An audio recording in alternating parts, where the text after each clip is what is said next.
Toka mau ngenalin calonnya ke orang tuanya, tapi si ayah nggak mau, dia menolaknya. Pas malam hari tiba, Toka nyuri semua uang ayahnya, lalu dibawa kabur bersama pacarnya ini. Ternyata dipakai taruhan biliar sama pacarnya ini, guys. Setelah berjam-jam main, pacar Toka kalah, alhasil semua uang Toka habis. Pacarnya Toka ini nggak tanggung jawab, dia malah ninggalin Toka. 1 bulan kemudian Toka kerja jadi cleaning service di sebuah restoran.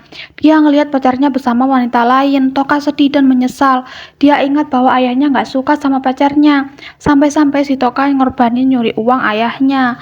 Akhirnya Toka pulang ke rumahnya lalu meminta maaf, dan untung saja orang tua Toka memaafkannya, guys. Kesambar petir di sekolah, jadi ceritanya Toka dan temannya lagi istirahat. Hujan tiba, si Doris hanya mayungin Toka. Gak lama kemudian mereka kesambar petir hingga pingsan. Pas bangun, jidat mereka seperti aca-aca nehi-nehi. Dan anehnya mereka punya kekuatan masing-masing. Tapi kekuatan dua teman Toka malah disalahgunakan buat ngejahilin teman yang lain. Bahkan gurunya sendiri. Si Sarah ngebakar kertas ujian hingga apinya menular ke Pak Guru. Untung saja segera dipadamkan oleh Doris. Mereka saling serang adu kekuatan, guys. Dua bocil ini buat kegaduhan di sekolah. Karena pohon ini terbakar dan hampir saja merambat kemana-mana. Pada akhirnya mereka saling menyalahkan dan langsung ditangkap polisi, guys. Wanita ini pergi ke rumah sakit bersama suaminya. Pas di USG ternyata dia hamil. Setelah 9 bulan, wanita ini sangat dijaga oleh suaminya. Bahkan dimasakkan juga. Tapi beberapa saat kemudian wanita ini ngerasa perutnya sakit sekali. Dia langsung dibawa ke rumah sakit untuk melahirkan.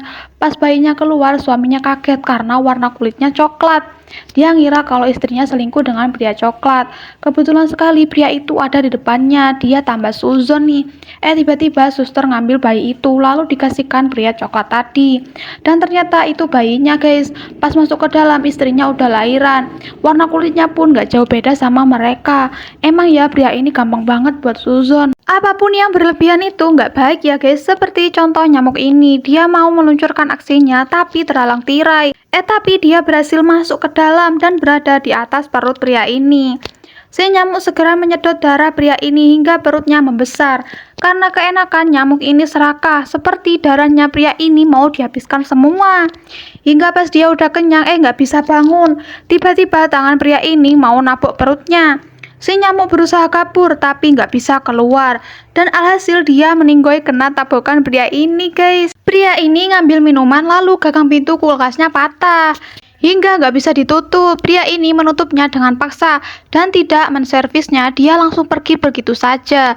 Si kulkas sedih banget karena sudah tidak diperhatikan lagi. Dia berusaha keluar dengan sesekali pintunya terbuka. Saat pria ini pulang, dia kaget karena kulkasnya hilang. Sementara di jalanan kulkas keterpa angin hingga foto yang menempel di badannya copot semua. Pria ini mencari kulkasnya dengan petunjuk foto-foto itu. Si kulkas mau naik ayunan tapi malah patah. Foto yang tinggal satu dibuang juga. Pria ini berhasil nangkap foto dan memeluk kulkasnya. Dan ternyata si kulkas salah paham. Dia mikir kalau bosnya mau beli kulkas baru. Tapi ternyata si bos beli buku petunjuk dan gagang baru, guys. Dan akhirnya mereka kembali ke rumah bersama. Siapa nih di sini yang suka ngambil telur ayam yang baru netas? Kayak wanita ini nih, dia berulang kali rebutan sama ayam. Padahal baru netas loh. Wanita ini nggak sabar mau goreng telurnya. Sampai-sampai sama ayamnya dibuat mainan. Tapi ayamnya kalah dan telurnya diambil sama wanita ini. Karena terlalu lama di dalam kandang, dia ingat bayinya.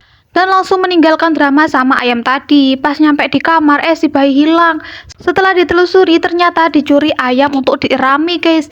Ini nih definisi ayam yang balas dendam. Bocil ini ngunjungin makam ibunya. Di situ dia mau naruh bunga biru. Tapi tiba-tiba dia ketarik ke dalam tanah. Banyak sekali tengkorak manusia.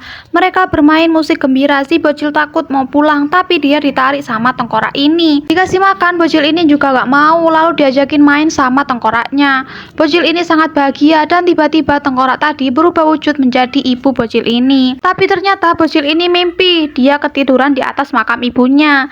Dan dia sangat bahagia karena ibunya di alam sana juga bahagia, guys. Upin Ipin main kembang api sama Fizi. Upin Ipin pengen banget nih beli kembang api sendiri.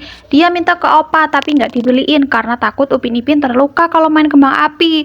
Pada malam hari mereka berencana mau nyuri uangnya Opa lalu bermain sama Fizi.